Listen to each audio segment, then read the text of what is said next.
All right, everyone, let's get started.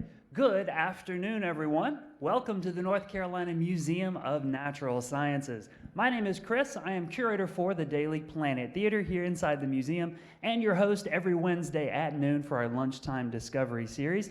Thanks for coming out today. I hope that you're enjoying your visit to the museum and all the wonderful things there are to see and do here, including our weekly Lunchtime Discovery series. Every Wednesday at noon, we work here at the museum with the Department of Environmental Quality's North Carolina Office of Environmental Education. Lisa and Marty bring in fabulous people, very interesting people doing great work, normally right here within North Carolina, in the realms of science, nature, education, outreach, something having to do with the environment, our understanding, and the protection of it, and then sometimes sharing that knowledge outside with people all over the world. But of course, those two things come together really well because that's what we do a lot of right here at the museum too. So we've worked out a great partnership where we have the space, the ability to record and broadcast these out onto the internet for anyone, anywhere to watch. And North Carolina is an incredible resource of environmental professionals and educators of all stripes who tell amazing stories.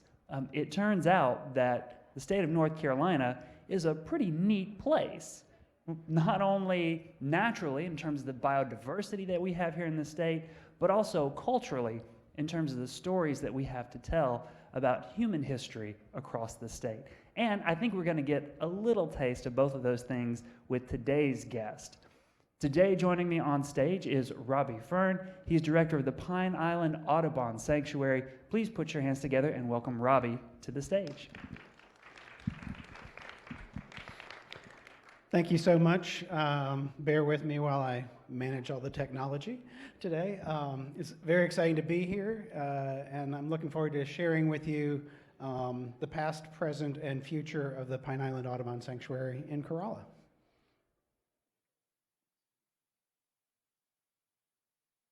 So the official name of the Pine Island Audubon Sanctuary is the Donald C. O'Brien Jr.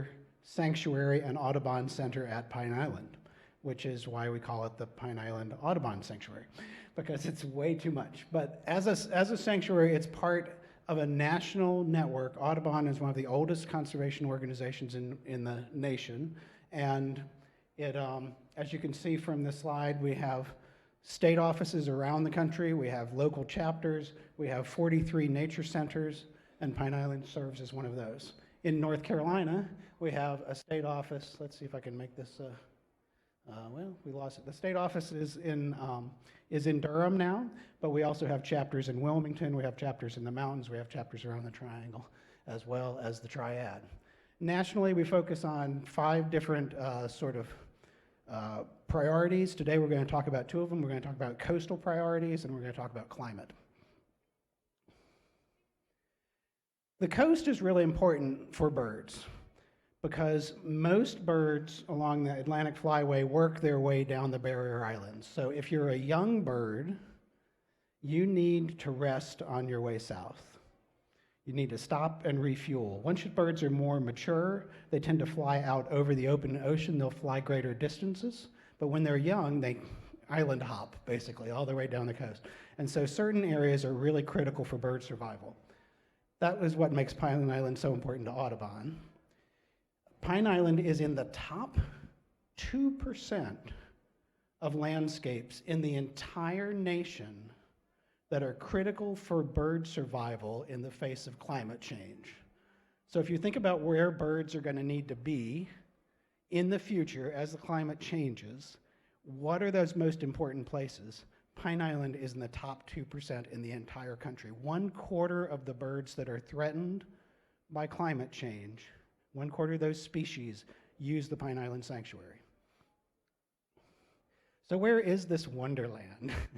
If you look at the various old inlets up here, I think I can do this with a pointer. You see Caffey's Inlet here, closed in 1811. See these islands here? This is where the Pine Island Sanctuary is, just north of Duck, North Carolina. Here's the Nag's Head, Kitty Hawk area. And you'll note, where you might as well take a note of this. Everywhere these old inlets are, the island is wider. It's an interesting thing. The island is wider where there used to be an inlet. Whenever the flood waters come through the inlet, the sand develops behind it, and then as it closes in, the marshes develop. And then the island rolls over on top of those old salt marshes. So the islands are actually wider at the places they used to be narrowest. Zooming in a little bit, here's a little bit closer view. The sanctuary is, oops, this thing likes to go ahead on me.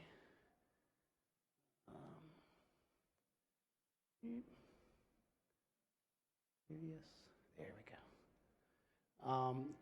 The sanctuary is all this dark green. It comes from the Sound, all the way to these Soundside islands on the ocean, all the way to the mainland. This is the Currituck mainland over here.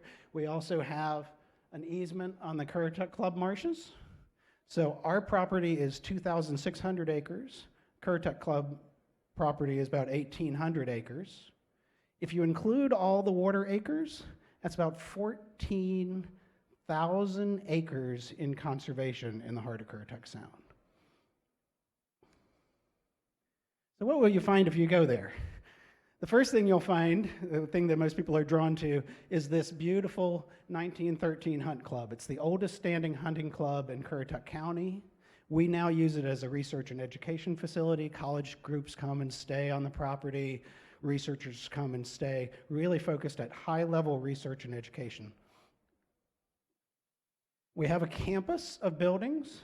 The lodge is this one right here, but there are also buildings that serve multiple functions for meeting space, for boats, for tractors. When you have a lot of property, you have a lot of equipment. So it's about 50 acres out of our 2,600 have a human footprint on them. The rest of it is preserved for wildlife and for research purposes. Of particular interest is this building over here. These are our boat docks. They've been used, this landing site has been used since the 1600s. So it's a historic landing site on the property.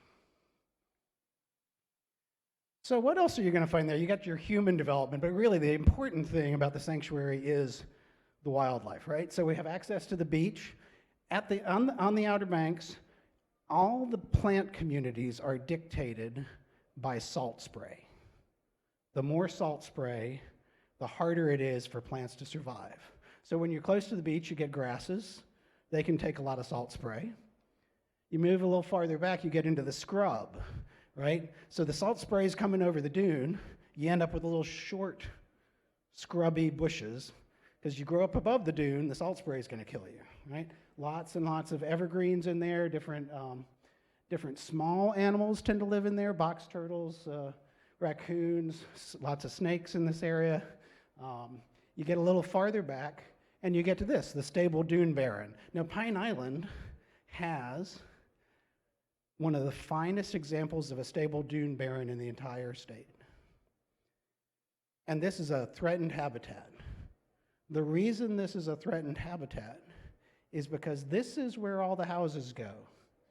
If you're going to build on the Outer Banks, you don't want to cut down trees before you build, so you go to the open areas. So we have this spectacular stable dune barren on the northern part of the property. During World War II, this site was actually a U-boat spotting station for the U.S. Navy. And because of that, a lot of it was preserved. Getting farther back, you get evergreen trees. Evergreen trees always have leaves on them, so the buds are not exposed to the salt spray. You get taller trees, live oaks, loblolly pines. You get bigger animals, bobcats, coyotes, foxes, all that stuff tends to live in there. And then you get, even in between all these habitats, you get these interdunal lagoons. You can think of these as water holes in the Serengeti. Right? So in between the dunes, the water table is really, comes up and drops based upon the rainfall.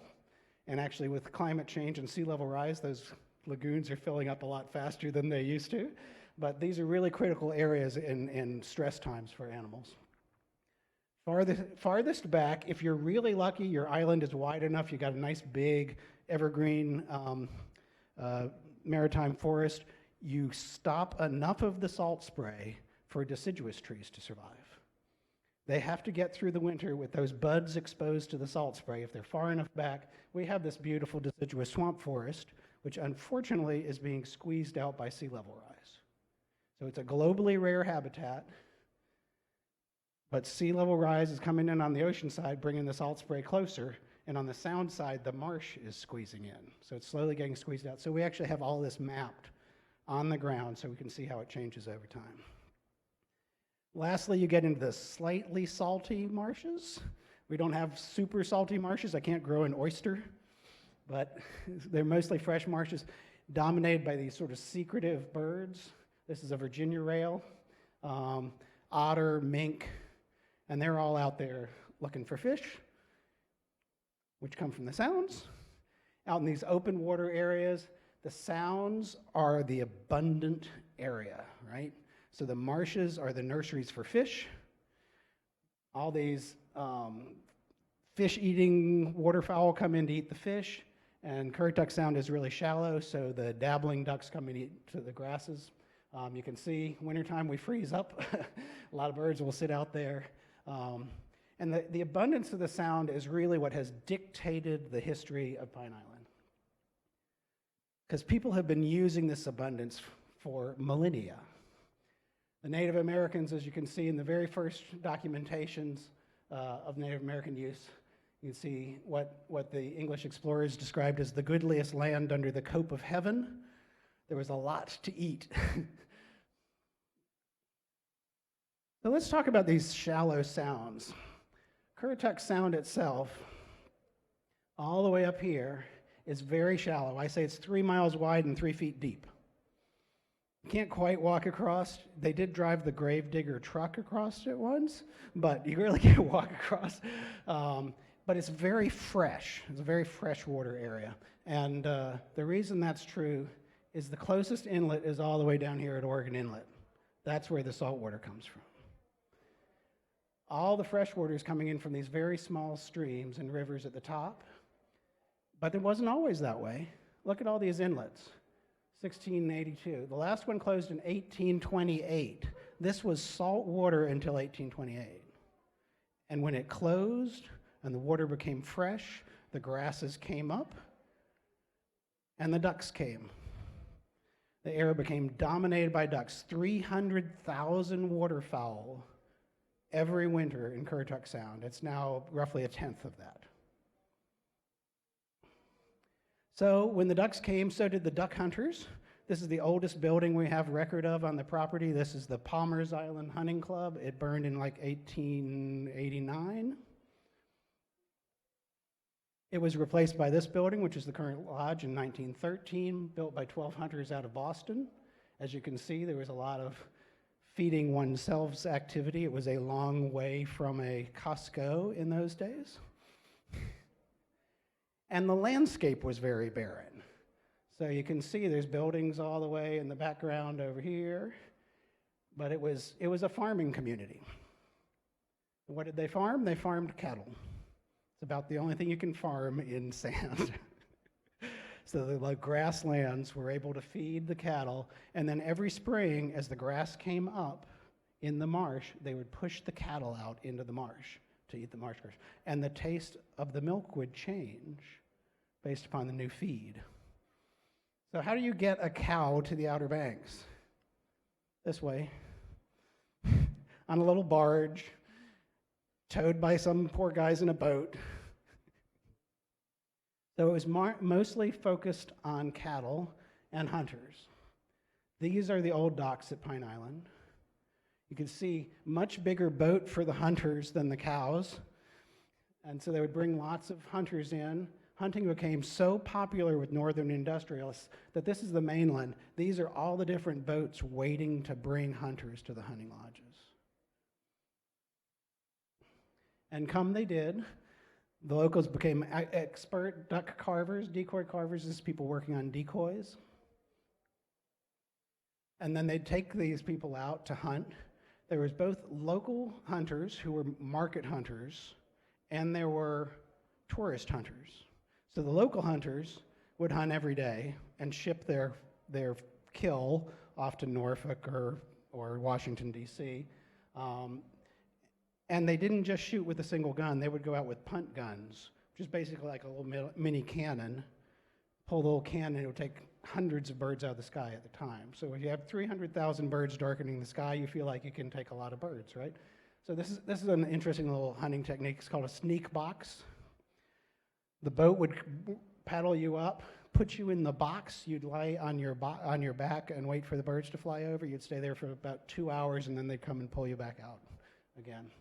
But they would take a lot of birds. This is a single kill. This is one day. 5 hunting blinds each took about 100 birds that day. This is in 1901. People over-harvested the resource, right? And so Audubon and other groups got together and said, let's work to not over-harvest our resources, because the coast is a really challenging landscape to work on. And basically, we were not using it in a sustainable way. So how do you steward an ephemeral environment, a place that's constantly in changing, right? When I say ephemeral, I mean it really changes through time. This, right here, is the coastline of North Carolina 100,000 years ago. We know that because these are little remnant barrier islands that are hiding out there in the landscape.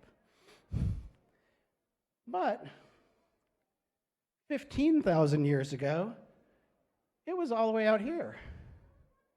So this is a constantly moving environment, right? In fact, one of the reasons we don't see many Native American settlements is they're under the ocean now. They were 8,000 years ago, they were out on that big continental shelf. So that's all washed away. So this is a natural process. The ocean falls, the islands move out. The ocean rises, it moves up. The challenge is, of course, it's now happening really fast. It's happening faster than the landscape can adapt to it. Human obstacles are in the way now. It's very difficult. So it's hard for the landscape to respond quickly enough. Really, our interventions have focused on protecting things that humans have put there, roads and buildings, not on the natural landscape. So we need to start thinking of human landscapes as ephemeral as well. The Native Americans disappeared. Some crazy Englishmen showed up, they disappeared. So the human landscapes need to be in response to the natural landscape. We do a lot to hold this landscape here. Lots of dune grass plantings, lots of sand fences, and this actually really worked to create a more verdant Outer Banks. It allowed plants to not get hit by so much salt spray. So the plants survived, but the problem was you now have a tall dune, the wave hits the dune, it takes the sand out to sea instead of washing over the dune and allowing the island to move inland. So you got washed sand and you have blown sand. Both of those need to come inland if your island's going to move upslope. This is Winks Market and Kitty Hawk right there. It's an Outer Banks landmark. This is now the Ocean Boulevard restaurant. This is from the late 1950s. You can see how open it is. Blown sand could move right through there. But if you look at it now, blown sand can't move through there anymore, right? It runs right up against the building. People sweep it into a little pile, right? But it doesn't actually get through. Eventually, the bill becomes due. This is non-sustainable landscape. So beach houses wash into the ocean. Highway 12 does this on a regular basis. But it's not just happening on the ocean side. That's where we tend to focus, is on the ocean side. It's actually also happening on the sound side. This is our old docks. This is what they look like now. This is after Hurricane Michael. Okay, well, it's hurricane, of course it's flooded. This is sunny day flooding. This is like, oops, the wind's blowing from one direction. The docks are now all underwater. We've raised these docks 13 inches now, so they're 13 inches above this. But the sea level, the sound side level has risen a foot in the last 30 years. So these docks that were built in the 50s went underwater. We've raised them another foot. They'll be underwater in 25 years. It's speeding up 2 inches. Every 2 years, the sound rises an inch. Every 2 years, the sound rises an inch. So you can see it's coming up quick. This is our chart for sea level rise at Duck. You can see how rapidly it's rising. Depending on what climate scenario we end up with, we could end up with over a meter of sea level rise, or maybe just 15 inches by the end of the century, if we get really lucky. So it's moving really quickly, and we have to be responsive to this. Larry, if you can click the little button here. All right, let me see if I can do this. Go away.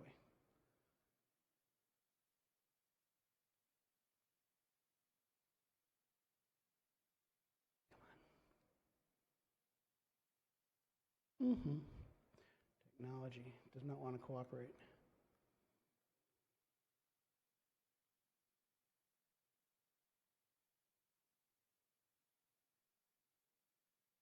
All right. There we go. Starting to work. All right. It does not want to allow me to show you this. So what I want to show you on this map, even if it's not going to show us that,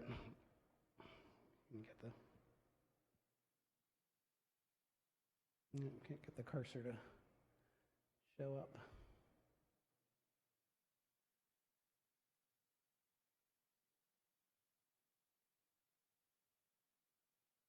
All right, so I'm just going to show you something on this map, and then we'll just go back into the other thing. So if you look right,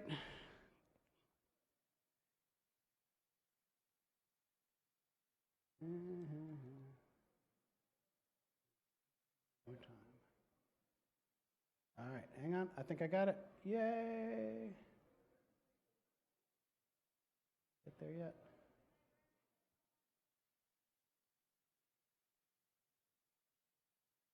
All right, so this is a map of sea level rise. This allows you to go anywhere you are in the country, on the coast, and see what sea level rise is going to happen to you. So I've got this one set currently for 30 years out, because that's the length of a 30-year mortgage, right? If you were going to buy a house at the beach. And then what we're going to do is we're going to come over here, and it gives you different sea level rise scenarios, right? So low scenarios, intermediate, high, extreme scenarios. This is over 30 years. If you look at the marshes over here, you'll see the purple where the Pine Island marshes are. Also take a look at this big green area. We're going to do 1 foot of sea level rise. All of the marshes where we currently are starting to disappear. This inland area that was green is a big forest. It looks like, oh, great, we're getting a whole lot of new marshes. There's a forest in the way. That forest is going to slow down the development of those marshes. What we want to do is ensure that with this rapid transition, we assist the migration of these marshes. Because what tends to happen is you get up to 2 feet of sea level rise, and even the new marsh is starting to disappear. Now, this has happened for millennia. It's just happening fast. And because we depend upon seafood and other products of these marshes, we really need to make sure they endure. Larry, can you switch back to the program? I want to thank Larry for his help today. Larry and I were actually roommates many, many years ago, so it's delightful to see Larry again. So, all right, let's see. So there's a lot of change happening. So Audubon is seeking solutions. It takes a lot of Audubon staff to do that. I should recognize Pamela. She's with us today. She's also on the Audubon staff at Pine Island. And Kat, who's taking pictures of the Audubon Seeking Solutions. She's our coastal resilience manager and works on a lot of this. And Zach as well.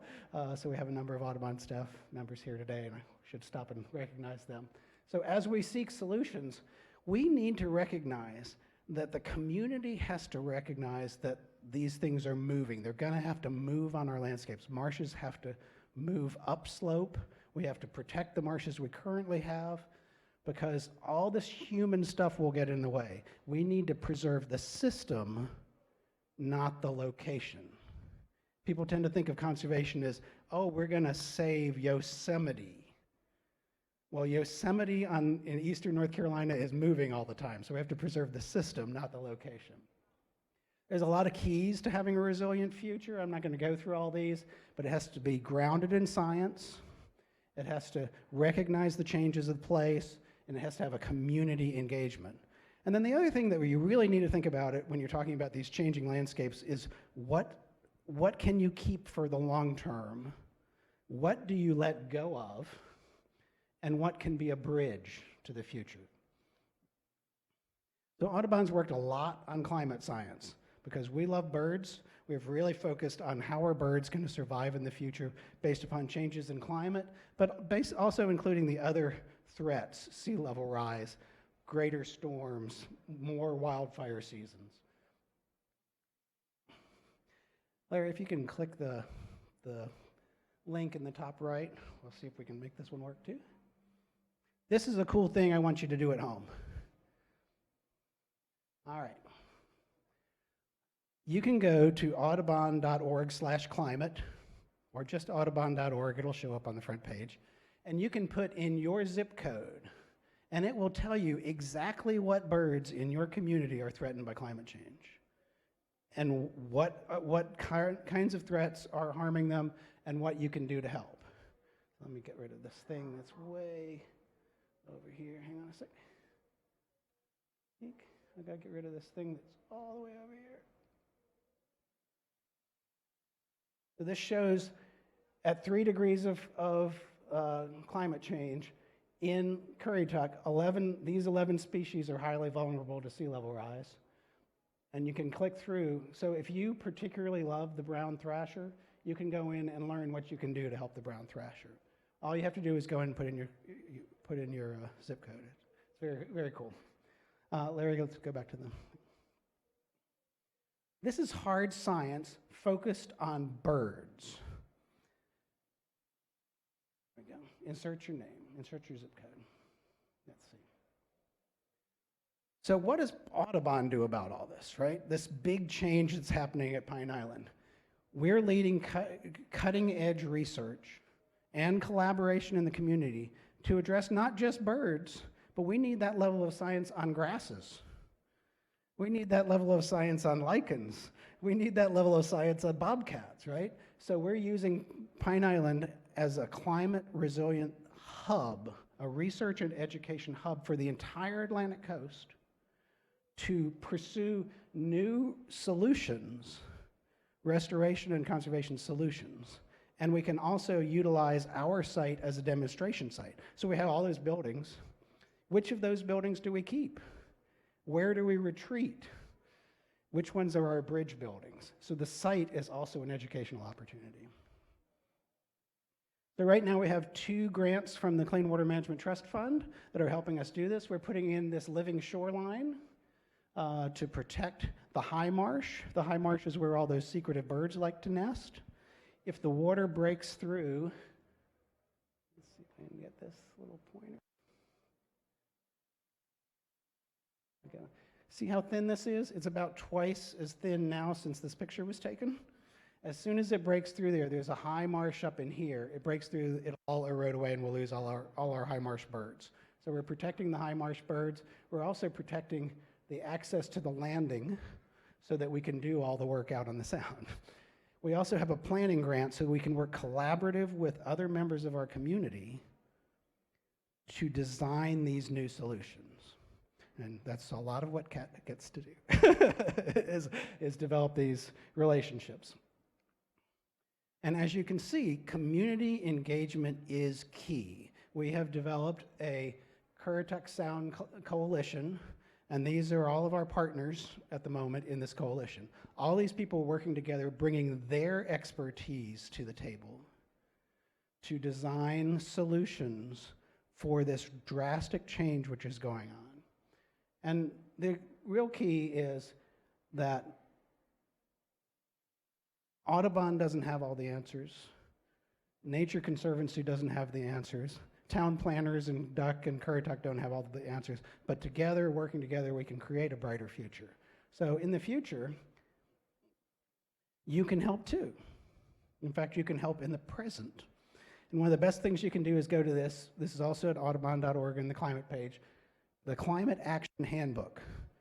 Everybody can have an impact. Every time I turn off, this is one of my little games, every time I walk through the house and I turn off a light switch, I say I'm stopping climate change.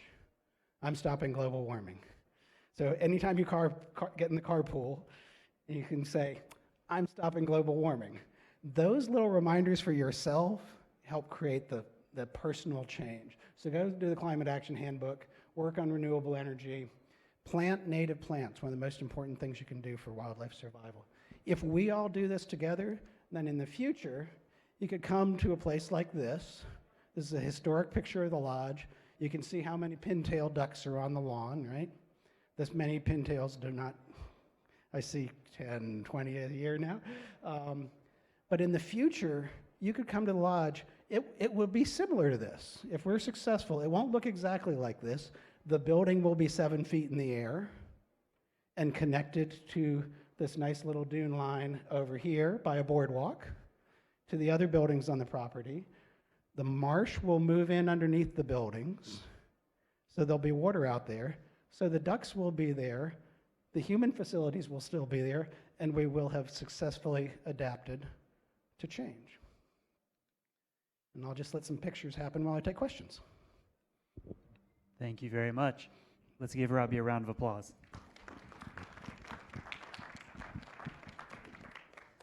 So let's take questions. If you're down here on the first floor and have something you want to chat about, wave at me. I'll bring you a microphone. That lets everyone in the room hear. If you're up on the second or third floors, you can ask questions too. Just wave down, and then we'll call on you, and you can yell down at us, and we'll use our microphones to repeat the questions, again, just to make sure that everyone can hear. So if you've got one and you want to get started, wave at me now. Otherwise, I think I'm going to I'll get us started with one. But I'm curious about the... we had Sharon Mead out here a couple of weeks ago, and she talked about the hunt clubs, and there's great fun history with the hunt clubs getting started all up and down the Carolina coast. But I'm thinking about the ways that people don't like change, or the ways that we might want a place like the Pine Island Sanctuary to stay the way that it is, and to have the resilience strategy be preserve it, not adapt. Yeah, so that's a real interesting challenge is how do you get a community to accept change, right? And I think I'm going to have to leave that to sociologists in many ways. But in my experience, when I first started meeting with members of the waterfowling community in Currituck Sound, the number one thing they wanted me to address, or have Audubon address in the Sound, was salt water coming into the Sound. And the reason they wanted me to address salt water coming into the Sound is because fresh water has dabbling ducks in it, and salt water has fish-eating ducks in it. Dabbling ducks that eat grasses taste better than ducks that eat fish. And their livelihoods were based upon good-tasting duck. And it's the number one thing that I can do nothing about, because sea level is rising and salt water is coming, right? So what we had to do was sort of set that issue to the side to begin with and say, what can we all agree is occurring in the Sound that we can do something about? And that one thing was erosion, because of the storms are eating up the Sound. So we really sort of had to turn the conversation to an area we could work together for a solution, as opposed to stay stuck in the can't do anything about that. So that's one way we approach that. Thank you. Others wave at me. Oh, the lights are bright. This is like being at La Scala or something. I mean, like this. If you've got one, wave at me. Robbie, how did you get started with Audubon? I bet there's a good story there too. Well, I applied for a job and I got it. So My first career was in the professional theater, and so I was working on the Outer Banks at the Lost Colony, where Larry and I worked together. And while we were there, my mother sent me a little 1-column-inch ad from the News and Observer in Raleigh saying, "Sea turtle volunteers wanted," because she knew that I wanted to do some nature thing. And so Pamela and I went to Beaufort to get trained to be sea turtle volunteers. We walked in the door. They treated us like we were the second coming because no one was doing anything for sea turtles from Oregon Inlet to the Virginia line. So we went from wanting to do a little volunteering to being responsible for 52 miles of beach. Fortunately, Pamela is a people person, and we organized together the first sea turtle group on the Outer Banks that became Nest, which continues to this day, and that's shifted our careers from what we were doing to nature work, worked around the country, and ended up back on the Outer Banks. What types of research groups are working out on Pine Island right now, and what sorts of things are they studying? So we have a lot of different universities utilizing the site. We have a lot of schools who come there for sort of field school experiences. So UNC's Coastal Studies Institute Coastal Semester program comes there. Wake Forest actually has a social sciences master's in sustainability. They come and stay with us and interview community members while they're doing that and do service learning on site. We've had both William and Mary and East Carolina doing black rail studies. Chowan University is studying everything from sedimentation increase in the marsh to night flying insects. So they do a wide variety of stuff. So it's a broad suite where our research agenda is focused on the resiliency component, but we made sure that we included in that research agenda a really strong documentation of the biota and the systems as they exist. Not much of that has been done for Currituck County. There's only like 17 dragonflies on the state list for the county, and I've probably seen 30 or so on the property myself. So there's so we want to make sure that we preserve that as well as the focus on the engineered coastal solutions for resiliency. Yeah, somebody up there.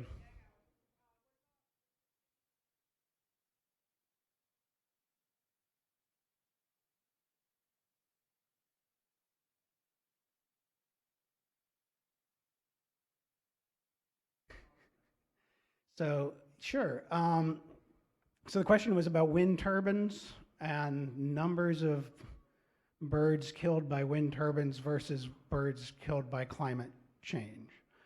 So it's hard to quantify. The critical component of it, however, is where do you site the wind turbines?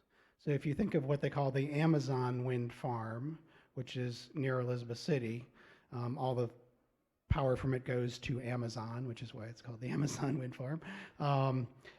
That was very carefully sited and has very few bird deaths. If you go to Altamont Pass in California, where they're poorly sited, there have a lot of bird deaths. But the reality is fossil fuel generated power tends to cause greater climate change and greater damage to bird populations than wind farms do. So Audubon is a proponent of appropriately sited wind farms. Yeah, yeah.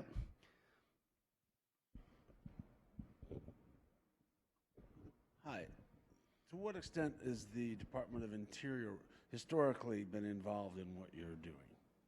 So the Department of Interior is not involved in Currituck Sound at all. They do have all the national seashore properties, and so we collaborate with them regionally. We work much more with the Fish and Wildlife Service. They own all the marshes to the north of us, and so they're a steady partner in the work we're doing because they have the northern marshes, we have the central marshes, and together we can protect the whole area.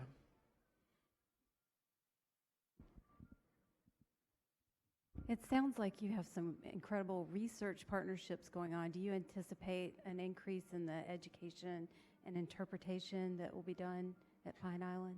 Yeah, so we have a couple of ways that we engage with the public in education, in particular. Because of the value of the site to wildlife, we've basically zoned the property. So there are parts that are never open to the public, there are parts that are only open for research, and then there are parts that are open for public use. So we have a nature trail that we'll be doing a new interpretive trail along soon. And then we have a kayak program that goes out from April through September so that the public can come out, and we help guide the education so that it's not just oh, I'm on vacation and I'm paddling around. There's actually an education component to that program as well.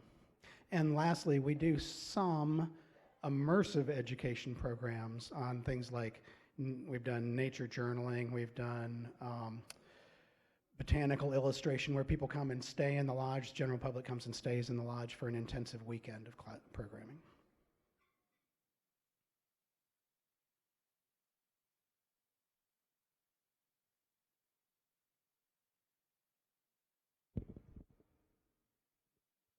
I have a question about the ownership of the property, 260 acre. And also, I would like to know what is your annual budget? So what is the ownership and the budget? Ownership of the property. Ownership of the property. So the property, our 1,600 acres are owned by National Audubon Society. So it's a private nature preserve.